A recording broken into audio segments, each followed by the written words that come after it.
আপনারা তো বাড়িতে অনেক কিছুরই চপ তৈরি করেছেন, তো একবার আমি কাঁচকলা দিয়ে একটা চপ বানিয়েছি। এরকমভাবে আমি যে যে টিপস দিয়েছি এই টিপস ফলো করে একবার বাড়িতে এই কাঁচকলার চপ অবশ্যই তৈরি করবেন। হরে কৃষ্ণ, প্রণাম। আমি সদানন্দিনী মালিনী দেবী দাসী, রাধারানীস কিচেনে আপনাদের সবাইকে স্বাগত। আজ আমি ভগবানের জন্য কাঁচা কলার চপ করে দেখাবো। এই চপটা তৈরি করার জন্য আমার প্রথমেই লাগবে কাঁচকলা। কাঁচকলাটাকে আমি ছাড়িয়ে আর বড় গ্রেটারটার সাহায্যে গ্রেট করেছি। দেখুন টুকরোগুলো অনেক বড় বড় হয়েছে, আপনারাও বড় গ্রেটারের সাহায্যে গ্রেট করবেন। আর এখানে আলু, আমি 4টে আলু নিয়েছি মাঝারি সাইজে, সেদ্ধ করে হাতে করে ম্যাশ করে নিয়েছি আমি। এটা গ্রেটারে আমি গ্রেট করিনি। আর এটা বেসন নিয়েছি, আর এখানে আদা গ্রেট করা আছে, আর কাঁচা লঙ্কা কুচানো আছে। আর এখানে নারকেল কুড়িয়ে নিয়েছি, এখানে কসৌরি মেথি, আর এখানে ভাজা মশলা ধনে জিরে লঙ্কা আর গোলমরিচ, এগুলোকে আমি শুকনো খোলায় ভেজে কুড়িয়ে নিয়েছি। আর এখানে হলুদ, আর এখানে বাদাম, চীনা বাদাম আমি শুকনো খোলায় ভেজে গুঁড়ো করে নিয়েছি। এখানে লবণ, আর এখানে চালের গুঁড়ো নিয়েছি চপটা মুচমুচে হওয়ার জন্য। এবার আমি বেসনটা রেডি করে নেব। সেই জন্য বেসনটার মধ্যে আমি যে চালের গুঁড়োটা নিয়েছিলাম ওর থেকে ওই 2 চামচ মতো এতে দিয়ে দেবো। দিয়ে সুন্দর করে মিশিয়ে এটা জল দিয়ে একটা ব্যাটার তৈরি করে আমি এটাকে ঢাকা দিয়ে রাখবো প্রায় 15 মিনিট। আর সেই ফাঁকে আমি পুরটা তৈরি করে নেবো চপের। সেই জন্য তেলের মধ্যে যে আদা আর কাঁচা লঙ্কা রেখেছিলাম আমি ওইটাকে দিয়ে দিলাম, দিয়ে ভেজে নেবো। একটা সুন্দর গন্ধ বেরোনো পর্যন্ত ওয়েট করব।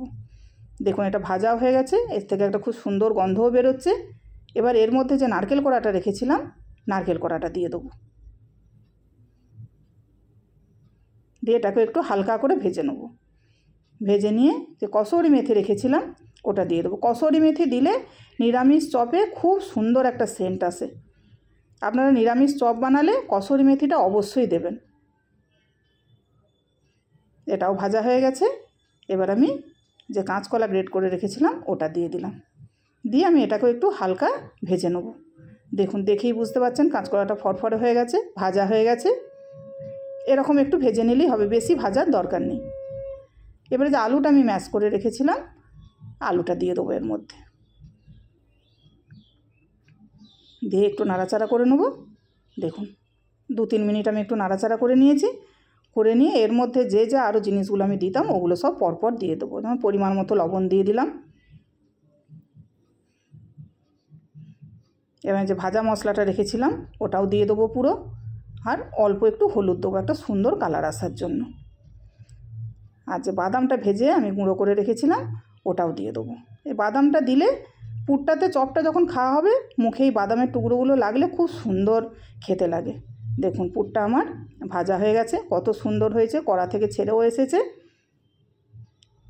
এই রকম হলেই হবে, এর চেয়ে বেশি আর ভাজার দরকার নেই। এবার আমি একটা প্লেটে ঢেলে নেব, নিয়ে ঠান্ডা করে নেব। এটা আমার ঠান্ডা হয়ে গেছে। ঠান্ডা হয়ে আমি এগুলোকে এরকম গোল করে পাকিয়ে নিয়েছি। এইভাবে গোল করে পাকিয়ে নিলে চপের যে আকারটা ওটা দিতে খুব সুবিধা হবে। দেখুন কত তাড়াতাড়ি হয়ে যাবে।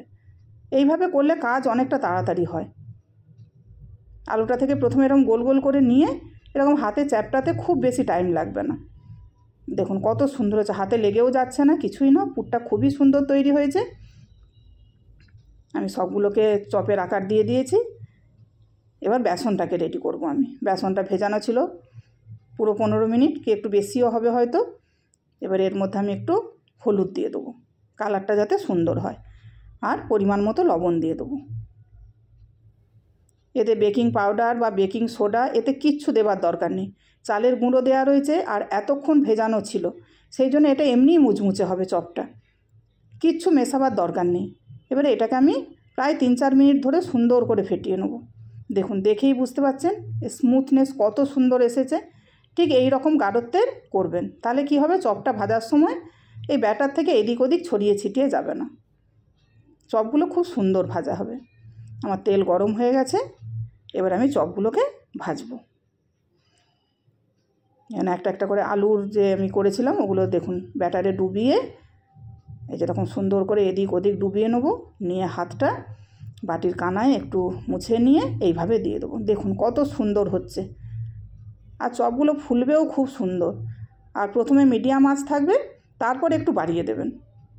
মিডিয়াম আঁচে থাকলে চপগুলো খুব সুন্দর ফুলে যাবে। দেখতেই পাচ্ছেন চপগুলো কত সুন্দর হয়েছে। এবার এগুলোকে আমি উল্টে দেবো। দেখুন একটা পিঠ কি সুন্দর সোনালি কালার হয়ে গেছে, ফুলেওছে কত সুন্দর, আর মুচমুচে তো হবেই, আর টেস্ট খুবই সুন্দর হয়। বাদাম নারকেল সব কিছু দেওয়া আছে তো, এর টেস্ট খুব সুন্দর হয়। এগুলো আমার ভাজা হয়ে গেছে, আমি এগুলোকে একটা একটা করে তুলে নেব। তুলে নিয়ে আবার আমি সেকেন্ড রাউন্ডটা দিয়ে দেবো একইভাবে।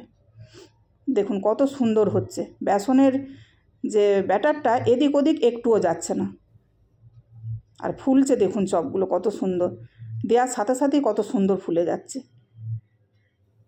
আপনারা একবার অবশ্যই ট্রাই করবেন। আপনারা হয়তো অনেকেই জানেন, কিন্তু যারা জানেন না তারা অবশ্যই ট্রাই করবেন।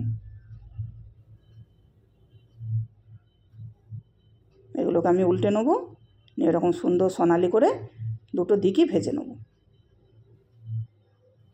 এগুলো আমার ভাজা হয়ে গেছে, এগুলো এবার আমি তুলে নেব।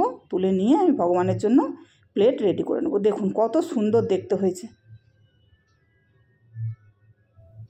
দেখুন এবার আমি ভগবানকে নিবেদন করব, সেই জন্য তুলসী পত্র দেবো। হরে কৃষ্ণ, ভুল ত্রুটি হলে ক্ষমা করবেন। প্রণাম।